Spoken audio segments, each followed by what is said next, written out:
আমার নামে 20 বিঘা জমি দিতে হবে। 20 বিঘা জমি? কি বলতেছো তুমি এগুলা? আমি এত জমি পাবো কোত্থেকে? আমি শুনেছি তোমার বাবার 70-80 বিঘা জমি আছে, তার থেকে 20 বিঘা এই লাবণ্য নেমে দিতে পারবে না? তুমি আমাকে কেমন ভালোবাসো।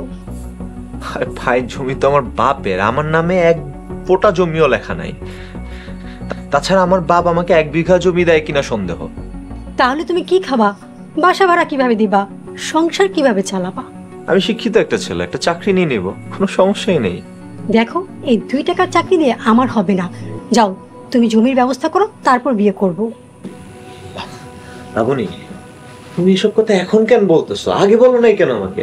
হাত ছাড়ো, হাত ধরবা না। আমি পুলিশকে সব বলে দেব, সারা জীবন জেলে পচে মরবা।